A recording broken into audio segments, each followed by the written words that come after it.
Voilà, nous sommes encore là ce soir dans ce duplex, un moment par lequel nous bénissons le peuple de Dieu, un moment par lequel nous parlons de l'évangile, nous soulageons une personne pendant ce moment de confinement. Aujourd'hui, nous avons l'honneur d'avoir avec nous un apôtre, un ami, l'apôtre Bobo Emmanuel qui est avec nous dans ce duplex. Bonjour mon apôtre, bonsoir mon apôtre. Bonjour, évangéliste Isaac Bofunga, le gouverneur.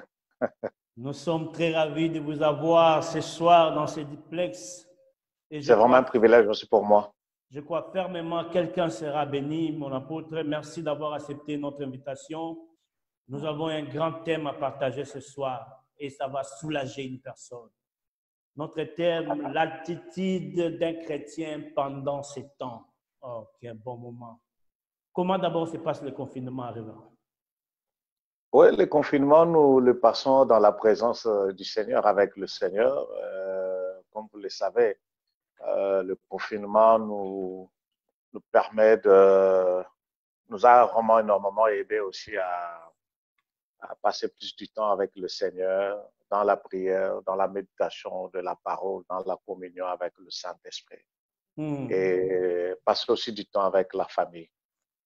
Vraiment. Merci, révérend. Ça se passe bien, que Dieu soit béni. Mais révérend, quelle est votre analyse par rapport à la pandémie? Spirituellement, que pensez-vous ces moments que nous passons? Je pense qu'il y a plusieurs lectures prophétiques par rapport à cette réalité de coronavirus. Donc, premièrement, nous pouvons faire la lecture du temps dans lequel nous nous retrouvons.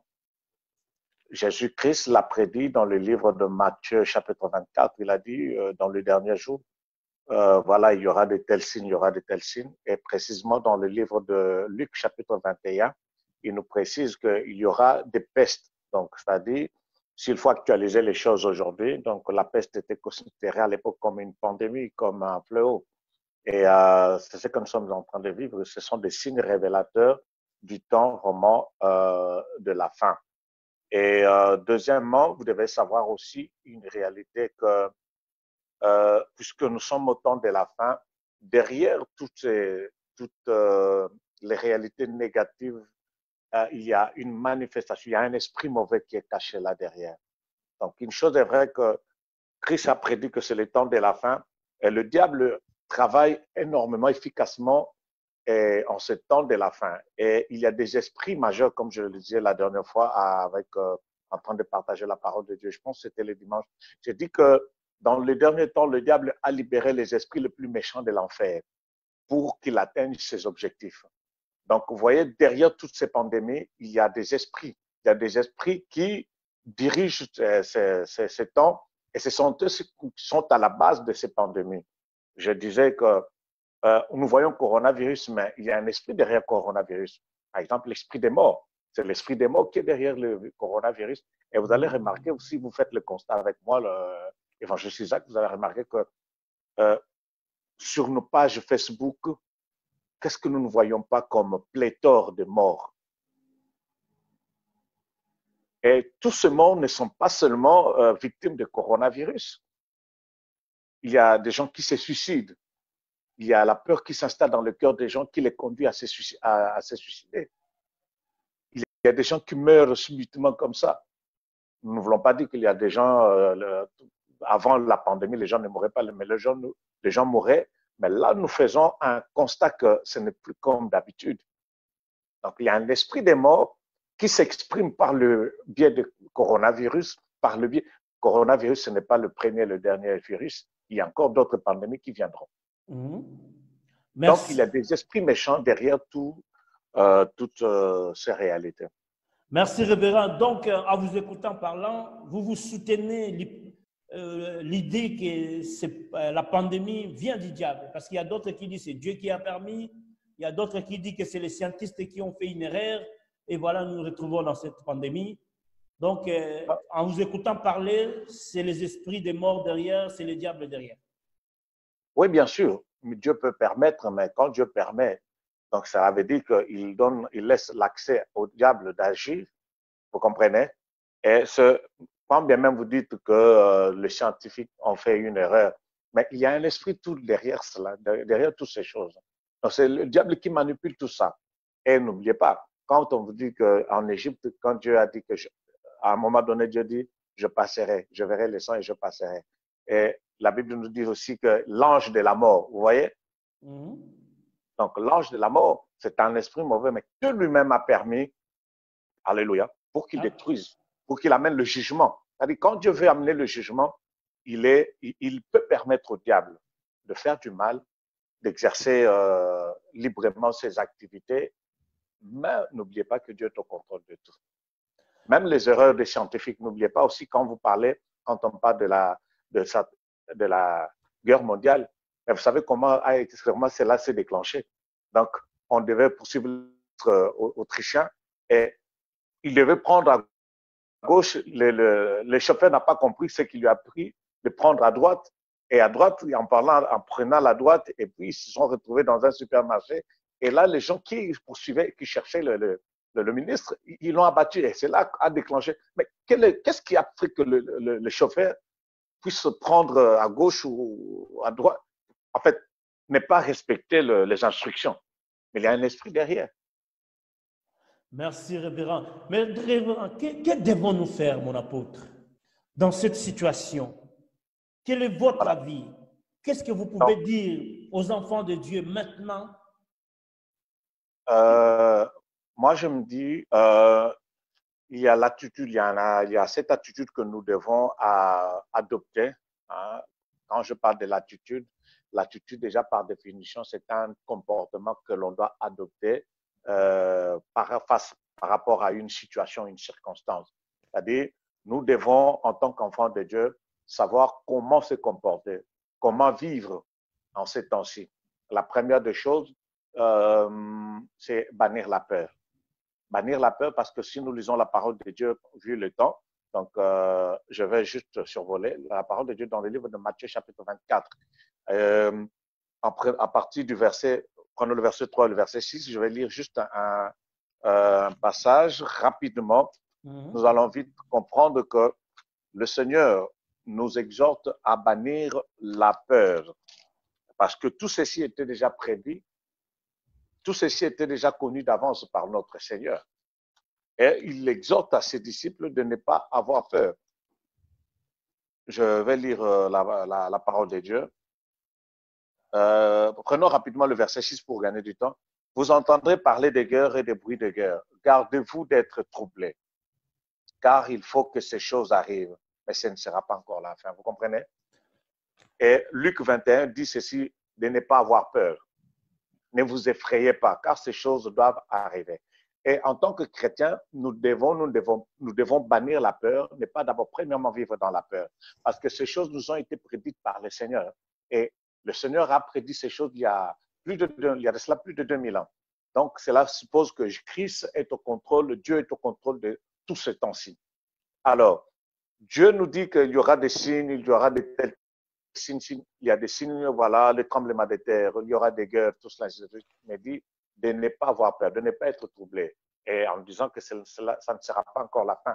Mais nous ne devons pas vivre sous la peur, parce que, évangéliste, je vais vous dire une chose, l'une des armes que le diable utilise efficacement ce temps-ci, c'est la peur. Et à la peur, ajoute aussi l'angoisse.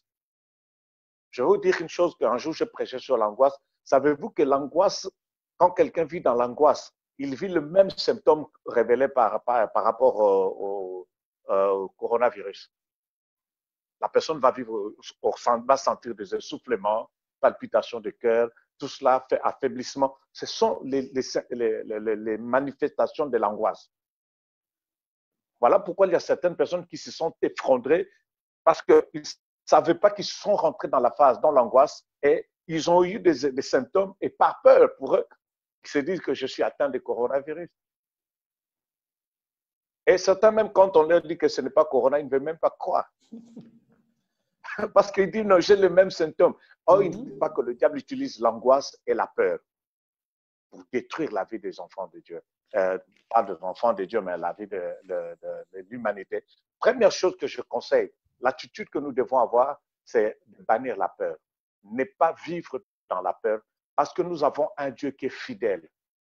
Il l'a prédit et nous sommes en train de vivre la véracité de sa parole. Donc, nous devons bannir la peur. Pourquoi? Il est au contrôle de tout. Rien n'échappe au contrôle de Dieu. Donc, ça, c'est ma première, mon premier conseil. Et le deuxième conseil, je voudrais conseiller, dire aux enfants de Dieu, le chrétien doit apprendre à vivre par la foi. C'est un temps d'exercer sa foi. La Bible déclare dans le livre de Timothée, chapitre 3, je pense au premier verset, la Bible déclare ceci que dans les derniers temps, dans les derniers jours, les temps seront difficiles. Vous comprenez? Le temps, plus nous avançons, les temps seront très difficiles. Les temps seront très difficiles. Alors, Hébreux chapitre 10, verset 38, si je ne me trompe pas, nous dit ceci que mon juste vivra par la foi. C'est le temps de vivre, de marcher par la foi. La foi, c'est quoi? La foi, c'est une ferme assurance des choses qu'on espère. La foi, c'est quoi? C'est une confiance totale sur ce que Dieu nous a promis. La foi, c'est quoi? La foi, c'est la monnaie légale, hein? La monnaie légale acceptée dans le magasin de Dieu. La foi, c'est quoi? La foi, je dis que la foi, c'est cette monnaie qui est acceptée partout et qui achète tout. La foi nous permet de vivre dans un monde limité d'une manière illimitée. La foi, c'est quoi? La foi, c'est rentrer, c'est la main invisible qui rentre dans le monde invisible et prend l'invisible, le matérialise. Donc, nous ne pouvons pas avoir peur et nous devons marcher par la foi. La foi nous oblige de marcher tout en ne faisant pas attention à ce que nous ressentons, à ce que nous voyons. Parce que la véritable foi nous conduit à vivre pas selon ce que nous voyons, pas selon ce que nous ressentons, mais selon ce que Dieu a dit. Alléluia. Donc, ça, c'est mon deuxième conseil.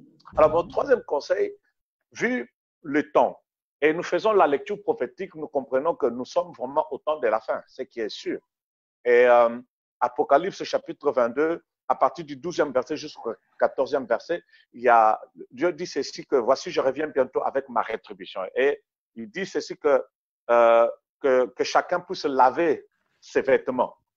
Ça veut dire que je conseille aux chrétiens de renouveler leur consécration, de marcher dans la consécration parce que bientôt notre Seigneur Jésus revient, notre Maître revient et puisqu'il revient, il revient avec sa rétribution. Voilà pourquoi il vient prendre son épouse, une épouse préparée, une épouse sans tache, sans ride, et une épouse qui s'est vraiment bien préparée pour la rencontre de son époux. Et voilà pourquoi j'insiste, je demande aux chrétiens de se consacrer. La consécration, c'est quoi? La consécration, pour moi, c'est une discipline que l'on s'impose, soit que Dieu nous impose en vue de notre futur. Vous comprenez? Alors, nous devons nous consacrer dans la prière, dans la méditation de la parole de Dieu, dans l'application de cette parole. Donc, il y a beaucoup à dire sur les comportements qu'on doit adopter par rapport à ces temps-ci. Merci, mon apôtre. Vas-y, mon apôtre, oui, on a besoin de t'écouter. Oui. Il y a un autre conseil que j'aimerais, la prière. Il est très important de passer du temps maintenant, de passer du temps dans la prière.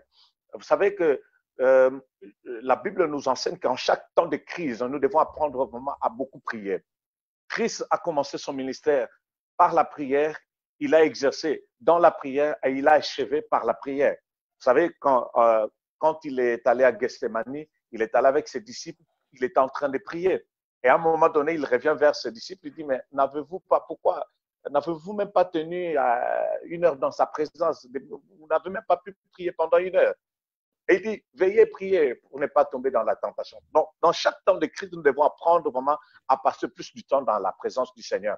Et n'oublions pas que c'est un temps aussi de combattre. L'apôtre Paul dit ceci dans Colossiens chapitre 4, verset 12. Il dit ceci que votre bien-aimé Épaphras ne cesse de combattre pour vous dans la prière. Donc, vous comprenez que c'est un temps où nous devons vraiment nous engager dans le combat spirituel par la prière. Pourquoi? Je disais au début que le diable a libéré les esprits les plus méchants de l'enfer pour atteindre ses objectifs. Alors, nous, en tant qu'enfants de Dieu, nous devons plus passer du temps dans la présence du Seigneur, combattre dans la prière. Pourquoi combattre?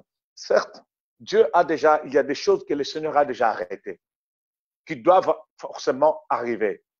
Il y a une parabole qui dit ceci, c'est une parabole africaine qui dit ceci: tu ne peux pas empêcher un oiseau de voler au-dessus de ta tête, mais tu peux l'empêcher de faire un nid sur ta tête. C'est-à-dire qu'il y a des choses que l'on ne peut pas changer, mais il y a des choses que nous pouvons modifier. Ça veut dire quoi? Nous ne pouvons pas empêcher aux pandémies, aux tremblements de terre d'arriver, mais nous pouvons les empêcher à toucher nos familles. Nous pouvons les empêcher à nous nuire. Nous pouvons les empêcher à toucher, à toucher peut-être à nos familles, à tout ce qui nous appartient. Oui, ça, nous pouvons le faire. Ça, nous pouvons les empêcher. Nous pouvons empêcher de telles choses arriver à toucher nos familles, nos frères et sœurs, l'Église, notre Église. Donc, nous devons apprendre maintenant à lutter dans la prière, à combattre dans la prière. Coronavirus, c'est plus qu'un virus. Il y a un esprit, il y a des entités spirituelles derrière toutes ces choses. Bien aimé, nous ne pouvons pas combattre le coronavirus avec tout ce qu'on nous présente comme instruction. Oui, c'est qui est vrai que l'homme doit faire sa part de responsabilité, mais au-delà des instructions naturelles, nous devons appliquer les instructions spirituelles, c'est-à-dire nous engager dans un combat spirituel. Je sais qu'il y a des gens qui disent qu'il n'y a pas, le combat spirituel n'est pas écrit dans la Bible, noir sur blanc. Vous ne verrez jamais écrit ou nulle part, quelque part où il est écrit combat spirituel. Mais le fait qu'il relate que le combat est spirituel. Quand la Bible déclare que nous n'avons pas à lutter ni contre le sang, ni contre la chair, donc cela veut dire que c'est un combat qui est spirituel. Donc, c'est un temps où l'Église chrétienne, Église, chers hommes de Dieu, collègues, serviteurs de Dieu, de s'élever et de combattre dans la prière. Parce que Jésus, la Bible nous dit ceci, que tant que l'Église est encore sur la terre, il y a certaines choses que nous pouvons atténuer. Il y a certaines choses que nous pouvons retarder à cause de la présence de l'Église sur la terre. Donc, l'Église a le mandat de retenir certaines choses, de repousser certaines choses, de lier certaines choses et de délier certaines choses. Merci, révérend. C'était profond. Nous avons compris qu'il nous faut ces 4 choses: bannir la peur, avoir la foi, la consacration et la prière. Mais revenons par rapport à la prière. Est-ce que croyez-vous dans ces temps d'angoisse, dans ces temps de peur, que la prière peut être exaucée, ou la prière doit être notre vie? On ne doit pas commencer à prier parce qu'il y a des crises. Quelle est votre pensée? Oui, il est vrai que merci beaucoup, évangéliste Isaac. C'est vrai que la prière doit être notre vie parce que à la base, la prière, c'est un dialogue entre l'homme et Dieu. Donc, nous ne devons pas parler avec notre Dieu parce que il y a la pandémie, il y a des moments, il y a de telles circonstances. Mais une chose est vraie, cela doit d'abord être notre style de vie. Mais Dieu aussi peut approfondir, peut nous pousser aussi à approfondir ce temps d'intimité avec lui par des circonstances. Vous savez, il y a des fois aussi, Dieu dit ceci dans sa parole, il y a une parole qui me vient en esprit. Dieu dit: j'ai appelé mon peuple dans le désert et là je les instruirai. Mais Dieu n'a pas voulu l'instruire au temps de l'abondance. Dit: dans le désert je l'instruirai. Vous savez, quand une personne traverse un temps de crise, son esprit est tellement disposé pour écouter Dieu. Alors, je dis qu'en ces temps-ci, le cœur de l'homme, je vais vous dire, évangéliste Isaac, j'ai vu certaines personnes qui négligeaient même la prière, le culte. Mais les gens, ces derniers temps, ont cet empressement. Ah oui. Ont cet empressement. Les gens désirent Dieu. Les gens ont soif maintenant de Dieu. Alors nous nous disons, le côté positif du confinement ou le côté positif de la pandémie, c'est ça. Donc, il y a des gens qui sont en train de renouer vraiment leur relation avec le Seigneur. Donc, c'est vrai, la prière doit être notre style de vie, mais le Seigneur peut utiliser aussi ces moments aussi pour renforcer notre temps d'intimité avec lui, pour réveiller aussi ceux qui dormaient, ceux qui négligeaient la prière. Parce que nous avons vu que même dans des grandes puissances, les gens ont compris que la prière a une grande place en ces temps-ci. Vous verrez même le président de la Tanzanie qui est allé à la montagne chercher la face du Seigneur. Il a accepté de fermer les portes de plusieurs institutions, mais il a laissé les portes des églises ouvertes. Pour lui, il a bon jugé que c'est par la prière que nous pouvons mettre en déroute toutes ces réalités. Gloire Donc, à Dieu. En ces temps-ci, le Seigneur exauce à tout moment. Dieu exauce à tout moment. Merci, révérend. Nous croyons à ces moments que la prière peut bouger les choses.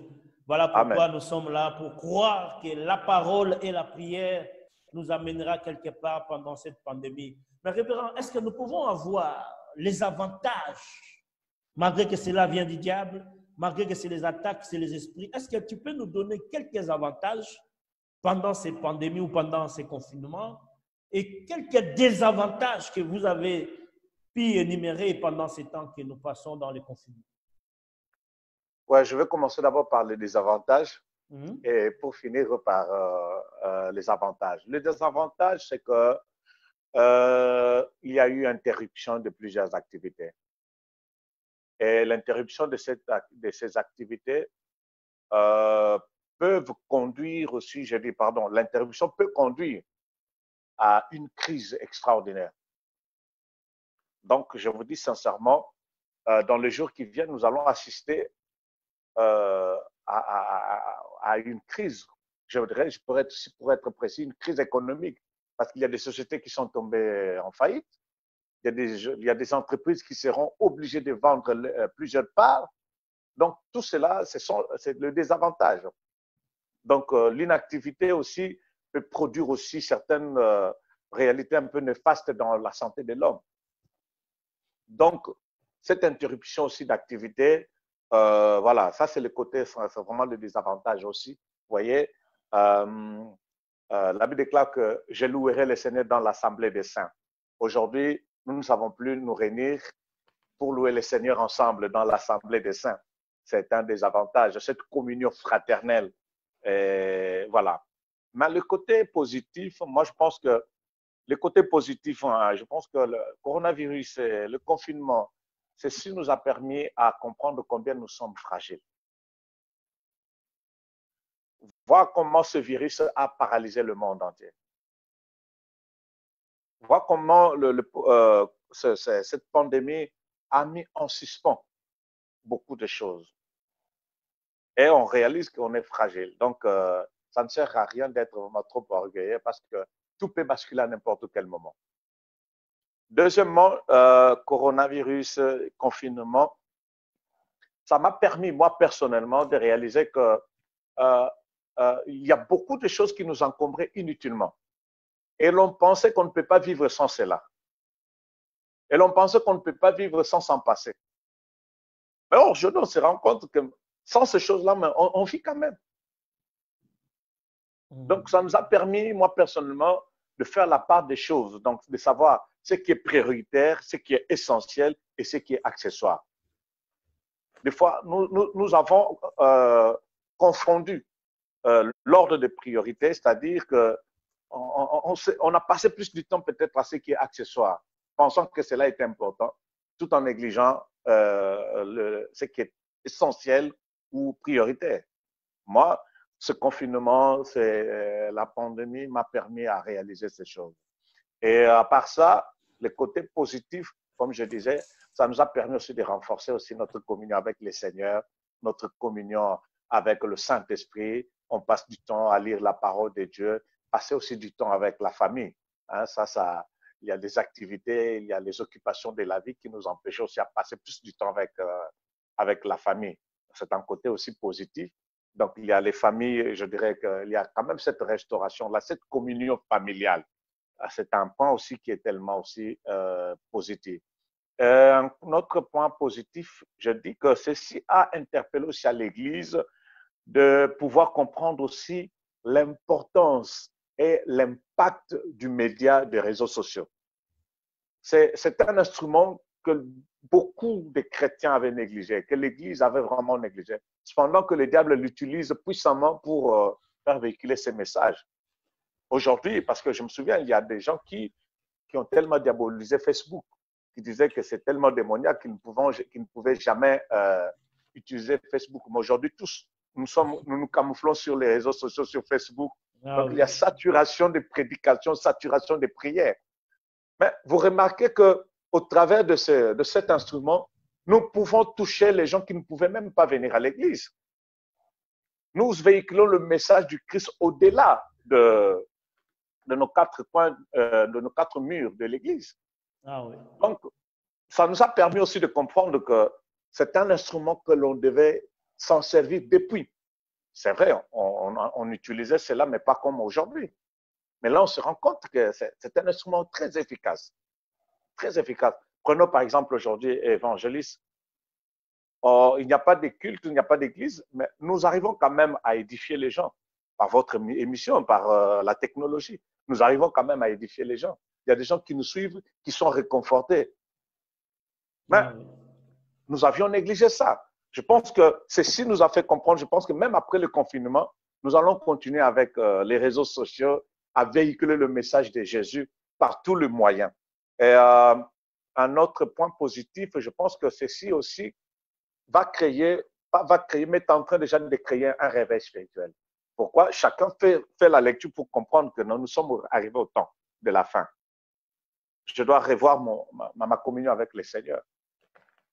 Je vais vous dire, évangéliste, j'ai eu une information, c'est à vérifier, mais il paraît qu'en Algérie, les gens voient vivre l'apparition de Christ. Il y a des musulmans qui se convertissent. Donc, les gens sont en train de voir l'apparition de Christ. Et il y a des gens qui donnent leur vie au Seigneur. Donc, il y a déjà un réveil qui s'annonce. Mais je vous dis, à moins que ces chrétiens soient vraiment inconscients, tout chrétien conscient réalise que nous vivons le temps de la fin. L'enlèvement peut surgir du jour au lendemain. Je ne vais pas rater mon rendez-vous divin. Le Seigneur acquis, donc nous avions donné notre vie depuis des années. Nous avons enduré des souffrances. Et après toutes ces années, tu vas rater le rendez-vous divin. Donc, ce rendez-vous qui est tellement important. Donc, tout chrétien qui est conscient et comprend que c'est un temps de se réconsacrer, de voir ce qui mettre de côté, ce qui empiétait sa relation avec le Seigneur. Même en tant que serviteur de Dieu, on revoit notre manière d'exercer le ministère, de voir vraiment qu'est-ce que nous avons enseigné et qu'est-ce qu'il faut enseigner. Révénons au problème d'enseignement. C'était une question que j'allais vous poser, ça tombe bien. Il y a eu un problème où le peuple de Dieu n'arrive pas à comprendre ces temps. Qu'est-ce qui a fait que nous n'arrivons pas à prêcher les enfants de Dieu, les signes du temps, le précurseur, l'antichrist, beaucoup de choses de l'Apocalypse? C'est comme si on s'est abstenir de ça. Et dans de tels moments, ça crée une confusion totale. C'est quoi le problème? Pourquoi nous n'avons pas eu tout ce temps d'enseigner ces choses? Oui, je pense aussi qu'une chose est vraie. Il y a un temps où l'Église je vais vous dire une chose, il faut l'avouer, que l'Église est tombée à un moment donné dans la distraction. On a voulu prêcher les choses qui plaisaient au peuple. On a voulu plaire au peuple de Dieu, que de plaire à Dieu. Et comme je disais, on a inversé aussi l'ordre des priorités. On a placé l'accessoire en avant, et puis on a mis les choses principales en arrière. Le miracle, les bénédictions, c'est notre droit. Mais il y a un principe, Jésus dit, la Bible déclare ceci, cherchez premièrement le royaume des cieux. Et le reste viendra. Et nous avons tellement prêché le reste, nous avons omis d'insister sur la priorité, qui est d'abord de rechercher le royaume. Je pense que si tout chrétien qui recherche le royaume, qui donne la priorité au royaume, qui donne la priorité à Dieu, le reste, ça va rouler rapide, ça va rouler. Donc, ce sont les surplus que Dieu nous donne. Par nos prédications, nous avons appris les gens à courir derrière le miracle. Mais en réalité, le miracle doit nous accompagner. Voici la Bible déclare, voici les miracles qui accompagneront ceux qui auront cru. C'est-à-dire, d'abord la foi, et après le miracle, l'accompagnement du miracle. Et une chose est vraie aussi, que dans chaque courant de réveil, il y a un message dominant. Il y a un message central et un message majeur. Et moi, je crois que, quand vous verrez, il y a eu un courant, il y a eu le réveil de la guérison avec, vous voyez, à l'époque de Oral Robert, le Branham. Donc, c'est un courant, c'était un réveil de guérison. où le Seigneur parlait de la guérison divine qui était un droit pour le chrétien. Mais le réveil de ce temps de la fin, qu'est-ce qui va se passer? Nous verrons la restauration de tous ces dons-là, de toutes ces particularités du réveil d'autrefois. Mais il y aura un message central sur le retour de Jésus, sur le retour de Christ. Dieu sait comment bousculer son Église et bouger son Église. Et Dieu a vu que simplement comme ça, on n'arrivait pas à prêcher cela. On n'arrivait pas à en parler. Voilà, je vais bousculer les choses. Et aujourd'hui, même celui qui ne lisait pas l'Apocalypse, tout le monde est en train de lire maintenant l'Apocalypse. Il y a des questions qui viennent maintenant sur l'Apocalypse. Les gens me disent, ah, pasteur, dis-nous, les 7 sceaux. Je dis, mais ce sont des questions qu'on n'entendait pas à l'époque. Tout le monde veut savoir qu'est-ce que l'avenir nous réserve. Donc, Dieu est en train de... Le réveil aussi se passe au sein de l'Église. Dieu nous réveille aussi en tant que prédicateur. Dieu nous réveille aussi en tant qu'enfant de Dieu. De savoir que la chose la plus importante, c'est d'abord le royaume. Le reste viendra. Merci, révérend. Nous sommes en train de passer des bons moments. Je crois que quelqu'un est béni ce soir dans ces duplex. Partagez cela, envoyez ça à un ami, partagez dans un groupe. Nous sommes avec l'apôtre Emmanuel Bobo en duplex. Que Dieu bénisse son serviteur. Révérend, je viens avec des questions encore. Nous tendons déjà vers la fin. Ouais. Quand on parle vous avez dit on doit savoir la lecture prophétique. Qu'est-ce qui a fait qu'aucun prophète n'a pu nous révéler, nous signaler la pandémie, ces vagues de ces fléaux qui devaient venir? Pourquoi c'est là? Et ma deuxième question, vous nous avez dit qu'on doit s'élever dans la prière, on doit avoir la foi, mais ça nous prendra combien de temps pour faire partie de toutes ces entités spirituelles, tous ces esprits que tu as parlé? Donc, merci beaucoup, évangéliste Isaac.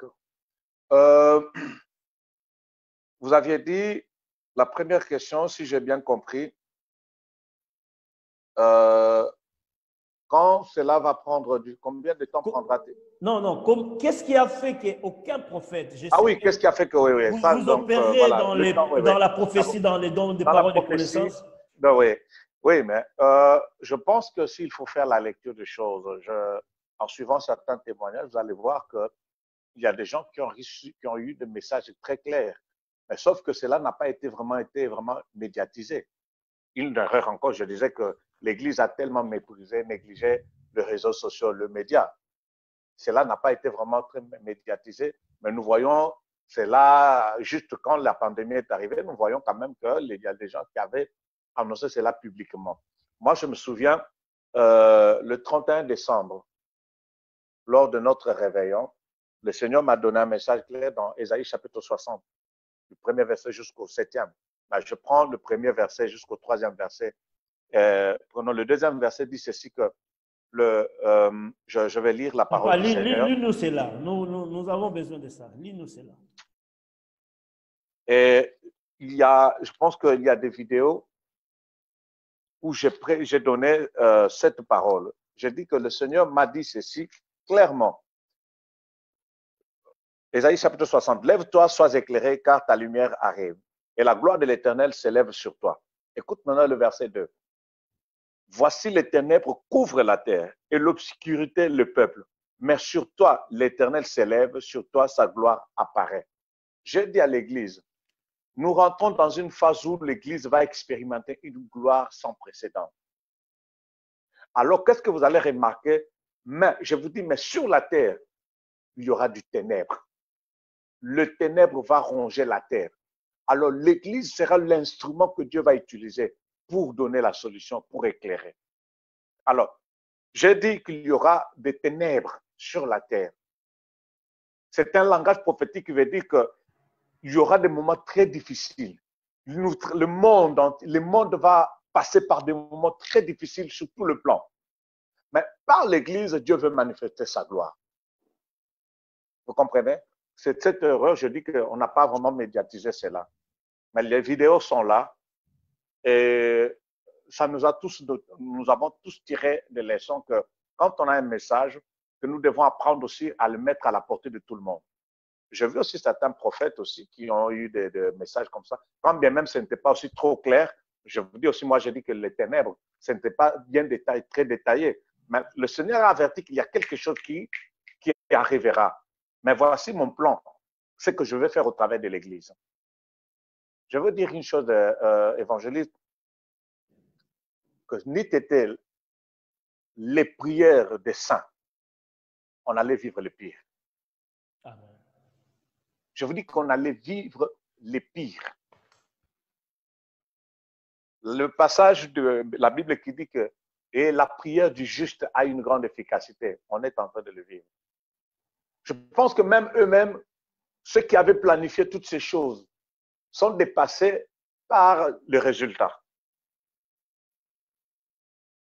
Mais ils oublient qu'il y a une arme secrète, c'est la prière. Donc, pour la première question, il y a des gens qui ont eu des messages, mais qui n'ont pas eu le temps de peut-être de médiatiser, de le mettre à la portée de tout le monde. Ok, il y a des gens qui ont eu, il y a aussi de ceux-là qui n'ont pas eu, mais qui constatent, mais qui prennent aussi, qui réagissent par la prière. Vous avez dit que ce sont des entités spirituelles qui sont derrière tout cela. Oui, mais cela va prendre combien de temps pour être éradiqué? Moi, je crois fermement que toute victoire commence d'abord dans le spirituel. Et nous allons la palper dans le monde matériel. Tout dépend maintenant du temps de l'Éternel, Dieu lui-même. Vous devez savoir, vous savez, vous pouvez couper un arbre aujourd'hui. Vous coupez cet arbre, ce n'est pas peut-être aujourd'hui que tu verras que les feuilles sont flétries ou les feuilles deviendront sèches. Donne juste du temps. Vous pouvez couper aujourd'hui, vous verrez que les feuilles seront toujours vertes. Mais repassez-là peut-être une semaine après. Vous verrez que les feuilles commenceront à sécher. Et là, donc les gens réalisent que oui, c'est vraiment l'arbre a été coupé. Et donc, puisqu'il n'y a plus de circulation de la sève, donc les feuilles vont flétrir. Je vous dis que la victoire, elle est déjà remportée spirituellement. Amen. Nous sommes en train de gagner le terrain. Mais petit à petit, nous allons vivre, nous allons palper cette victoire. Déjà, je vous dis, ils avaient des pronostics, mais ils avaient planifié pour eux, ça allait être vraiment c'était vraiment ça allait être une catastrophe. Mais le Seigneur est en train de surprendre le monde. Les prières ont surgi de tous les quatre coins du monde. Le Seigneur a interpellé son Église. Qu'est-ce qu'on n'a pas dit? En Afrique, ça sera pire. En Afrique, ce sera... Mais les gens sont tellement surpris.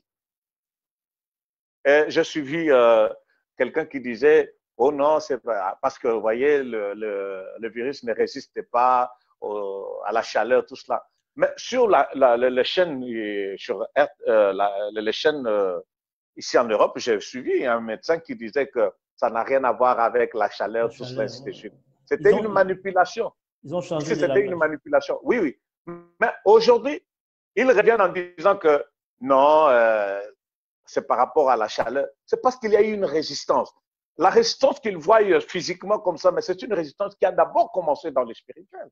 L'Église s'est levée, l'Église a prié. Sois-en sûr, évangéliste. Après ces temps-ci, vous verrez comment on va persécuter l'Église. Parce que ces gens-là ont réalisé spirituellement que si nous avons failli à notre première phase, c'est parce que ces gens-là ont prié. Alors nous devons chercher à vouloir comment les déstabiliser. Mais la prophétie nous garantit, la parole, la promesse divine nous garantit, plus on nous persécute, plus nous devenons plus forts. Merci mon apôtre et quel bon moment que nous passons dans la parole. Que Dieu soit béni. Révérend, nous tendons vers la fin de notre émission parce que vous avez d'autres occupations. Mais nous voulons prendre 3 ou 4 petites questions pour clôturer ces moments. Nous allons dans des questions d'actualité. Quelle est votre pensée par rapport à tous ceux qui soutiennent que nous ne pouvons pas donner l'offrande, les dîmes pendant ce temps de confinement? Bon, moi, je suis clair. La dîme Et les offrandes, c'est mon expression d'adoration. Je pose la question, est-ce que les chrétiens qui me suivent, ils ont cessé d'adorer Dieu parce que c'est le confinement, parce qu'il y a confinement ou il y a la pandémie? S'ils continuent à adorer Dieu à la maison, qu'ils continuent à adorer le Seigneur avec leurs offrandes et leurs dîmes. C'est trop simple. Parce que mon offrande et ma dîme, c'est l'expression de mon adoration. Vous savez, Abraham a donné sa dîme à Melchisedec. Après que Melchisedec lui ait donné du pain et du vin. Melchisedec va amener le pain et du vin. Et après cela, Abraham va lui donner sa dîme. Si nous reconnaissons que Christ nous a donné son corps et son sang, si nous reconnaissons qu'il nous a donné sa vie, la dîme et les offrandes, c'est notre expression de reconnaissance et de gratitude. Donnons nos actions de grâce. Il nous a protégés. Il continue à nous faire du bien. Rendons-le grâce au travers de nos offrandes, de nos actions de grâce et de nos dîmes. Merci. Parce que les gens ne diront pas qu'ils sont payés. Il y a des gens qui sont payés. Il y a des gens qui reçoivent de bénédictions. Pourquoi ne pas adorer le Seigneur avec leur dîme? Ça veut dire que là, honore l'Éternel avec tous tes biens. Merci, merci mon apôtre. Je soutiens cet avis. Que Dieu soit béni. Nous croyons à tout ce que tu es en train de dire. Nous croyons à la parole. Nous croyons à la dimension de la foi. Nous croyons à toutes ces choses parce que Dieu reste fidèle dans sa parole. Revenons au problème des gestes barrières. En suivant vos paroles, je vais essayer de vous dire encore quelque chose par rapport à ça, où je soutiens les thèses que ce sont des entités. Quand l'Église ne sera plus à mesure de faire la communion fraternelle, de se réunir ensemble, une distanciation, on ne peut pas parler au même micro, vous et les modérateurs, les chanteurs ne peuvent plus chanter au même micro, il faut des gants, il faut laver les mains. Entre-temps, nos salles sont trop petites. Vous ne voyez pas que derrière toutes ces choses, qu'il y a un plan du diable manifesté. Et s'il en est ainsi, quelle est votre pensée par rapport à tous ces gestes barrières? Est-ce qu'il y a un conseil, il y a une idée à donner aux hommes de Dieu, aux églises par rapport à cela? Oui, effectivement. Merci beaucoup, Évangile César. Comme je disais qu'il y a des entités spirituelles derrière tout cela, c'est-à-dire, outre cette maladie, le diable est en train de voir comment mettre en place le nouvel ordre mondial et comment contrôler le monde entier. Et là, aujourd'hui, nous réalisons qu'avec toutes ces mesures mises en place contre la propagation du virus, rend quelque part aussi la vie un peu difficile, la communion fraternelle un peu compliquée. Voilà pourquoi nous disons que nous devons continuer à prier pour que le virus soit complètement éradiqué. Voilà. Dans un premier temps, nous devons observer ces mesures. Parce que nous ne devons pas donner accès à l'ennemi. L'Église doit continuer à prier pour que ce virus n'existe plus. Que cela n'existe plus. Nous croyons que le Seigneur, déjà, nous gagnons du terrain dans le spirituel. Nous sommes en train de gagner le terrain. Que le Seigneur nous aide à appuyer sur l'accélérateur de la prière jusqu'à ce que nous puissions palper la victoire complète. Une victoire complète. Sinon, ça va quelque part aussi endommager notre communion fraternelle. Ou quelqu'un me posait la question, soit on va commencer à faire 2 cultes. Donc, supposons que vous avez une salle qui réunit au moins, qui a la capacité d'accueil de 100 personnes. Alors, si vous voulez respecter le geste barrière, donc il faudrait obligatoirement peut-être élaborer 2 cultes. Mais ce sont des bonnes idées, révérend. Nous avons besoin de toutes ces idées pour aider. Élaborer peut-être 2 réunions. Donc, un culte de 50, un autre culte de 50. Ce sont des stratégies. Oui. Mais il y a quelqu'un qui m'a fait rire, soit on peut faire des tours de rôle. Donc, il y a des gens qui vont venir au culte ce dimanche et les autres viendront l'autre dimanche là. Donc, ce sont des moyens, mais c'est un peu compliqué. Mais prions vraiment, moi, ma prière et mon souhait évangéliste, c'est que ce virus soit vraiment totalement éradiqué par la force et la puissance de la prière. Vous voyez, là, on est en train de se débrouiller. Et voilà, il y a ceux-là qui, voilà, ce dimanche ici, il y a un tel groupe qui sera au culte et les autres vont suivre en live. Internet en live, oui. Oh, oui, en live. Et là, il faudrait avoir sa liste et puis veiller. Non, toi, tu ne viens pas. L'autre dimanche, là, tu étais là. Ah oui. Ça rend un peu les choses un peu très compliquées. Ça nous pousse à être structurés aussi. Hein. Ouais. L'hypothèse maintenant aussi d'avoir deux cultes. Nous avons des salles qui regorgent de 3 églises. Ça devient très compliqué. Très trop compliqué. Donc, soit le jour de la semaine, on a 2 cultes. La semaine et mais le dimanche. qu'est-ce qu'il faut faire? Il faut se réunir, il faut faire des vidéoconférences avec tous les pasteurs ou toucher les pastorales pour avoir des idées. Parce que moi, je crois qu'ensemble, avec des idées, on peut trouver de bonnes solutions, de bonnes résolutions pour que nos cultes soient passés dans des normes réelles.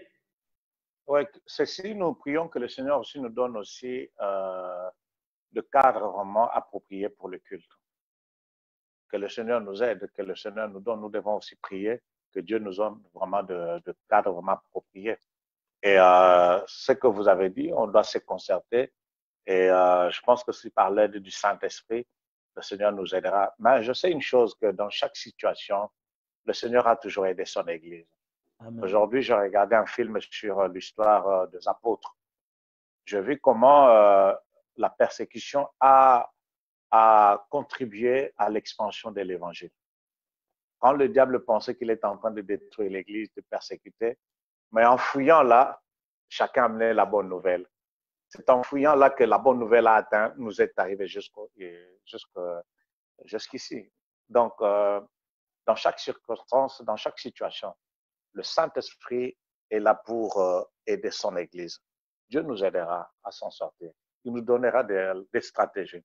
Il nous donnera la sagesse. Et voilà, c'est ce que j'ai vraiment à dire là-dessus. Merci mon apôtre. Et voilà, ça n'est fini pour aujourd'hui. Une orientation, un mot, une prière, quelque chose à celui qui nous suit maintenant. S'il faut l'orienter, s'il faut faire quelque chose, quel est le mot? S'il y a un message de la part de Dieu qui assure, qui peut enlever les angoisses, qui peut enlever la peur aux enfants de Dieu, que direz-vous maintenant? Et après, nous aurons besoin de votre prière pour bénir tous ces gens qui nous suivent dans ces duplexes. J'aimerais encourager le chrétien à marcher par la foi. Et vous devez savoir que la foi, c'est une arme parmi les armes que Dieu nous a données. Et cette arme nous aide à se protéger contre le flèche de l'ennemi. Tout ce que nous voyons, ce sont les flèches de l'ennemi. Mais la foi nous permet d'être protégés contre ces choses. Et j'aimerais vous demander à chaque chrétien d'apprendre vraiment à faire confiance à Dieu. Si c'est que Dieu a prédit il y a plus de 2000 ans, à combien plus forte raison c'est que Dieu nous a promis il y a cela 10 ans, 20 ans, 15 ans, 3 mois, une année. Alléluia. Cela va s'accomplir. Ne croisons pas les bras, continuons à servir Dieu. Continuons à avoir des projets avec le Seigneur. Continuons à rêver et à désirer, à réaliser ce que Dieu nous a donné comme promesse, à vivre ce que Dieu nous a donné comme promesse. Et j'aimerais vous dire que le Seigneur est au contrôle de tout. Dans chaque situation, laissez-moi vous dire que c'est Dieu qui a les derniers mots. Donc, nous devons être confiants en l'Éternel Dieu de la Bible. Et j'aimerais aussi encourager les chrétiens à passer plus du temps dans la prière, à se consacrer davantage, car notre Seigneur Jésus revient très, très bientôt. Voilà ce que j'ai à dire. Et puis, j'aimerais orienter les chrétiens à passer plus du temps dans la louange, dans l'adoration et dans le combat spirituel. Merci, mon apôtre. Nous pouvons avoir la prière, bénir une personne qui nous suit en cet instant. Non, nous allons prier. Merci d'abord, Évangile Isaac, pour ce grand privilège. Nous allons prier. Père éternel, merci pour ce temps passé dans ta présence. Merci pour ta parole. Je viens prier pour mon frère, ma soeur qui vit dans la peur, dans l'angoisse, Seigneur. Que cette parole le rencontre, qu'il le libère, Seigneur, de la peur et de l'angoisse au nom puissant de Jésus. Je prie pour ceux qui sont malades, Seigneur. Tous ceux qui sont victimes, Seigneur, de coronavirus ou de n'importe quelle maladie, que la guérison, Seigneur, les localise au nom puissant de Jésus-Christ. Au nom puissant de Jésus. Je prie pour ceux qui sont aux soins intensifs, ceux qui sont dans les comas, que ta gloire les localise dans le nom puissant de Jésus-Christ. Oh Seigneur Dieu, je te prie que ta miséricorde se déploie, Seigneur, sur ceux qui ont perdu des êtres chers, sur ceux qui ont perdu leurs frères et sœurs, membres des familles, proches, éloignés, des amis, des connaissances. Je te prie, Seigneur, de bander leur cœur, Seigneur. Dans le nom puissant de Jésus. Que la puissance du sang de l'agneau, Seigneur, soit le partage de toute personne qui me suit au nom de Jésus. Que personne ne soit plus touché par l'esprit de mort. Que personne ne soit plus touché, Seigneur mon Dieu, par le coronavirus. Dans le nom puissant de Jésus. Père, je déclare que tu puisses susciter en nous, par le biais du Saint-Esprit, cette soif de toi, cette soif de chercher ta présence, de demeurer dans ta parole, de communier avec toi par la parole, par la prière. Au nom de Jésus-Christ, que ta gloire s'élève sur ton Église, que ta gloire s'élève sur mon frère et ma soeur. Relève le ministre et les hommes de Dieu qui sont découragés, fatigués. Relève-le, Seigneur, au nom de Jésus. Relève les chrétiens qui sont fatigués. Relève tous ces chrétiens qui sont fatigués. Relève leur foi. Réanime leur foi dans le nom puissant de Jésus-Christ. Car c'est le temps où l'Église doit s'élever comme une armée puissante et forte pour défendre les intérêts du royaume, pour manifester la gloire de Dieu. La Bible déclare que par ta lumière, les nations, il a déclaré que les nations marcheront par ta lumière. Nous voulons qu'au travers de la lumière de l'Église, que les nations soient éclairées, que les nations soient éclairées, que les nations soient orientées. Au nom puissant de Jésus-Christ, j'ai ainsi prié. Amen. Amen. Merci mon apôtre. Merci pour avoir accepté notre invitation. C'est moi qui vous remercie, évangéliste. Mes salutations à Mamie et à tous les enfants. Nous ne manquerons pas encore de vous inviter pour d'autres sujets. Que Dieu de même aussi mes bénisse. salutations à maman charmante, à tous les enfants. Que Dieu vous bénisse abondamment et merci pour ce que vous êtes en train de faire pour le corps de Christ, pour édifier les enfants de Dieu. Que le Seigneur se souvienne de vous. Merci, merci, amen, mon apôtre. À la prochaine. Merci. À la prochaine, merci.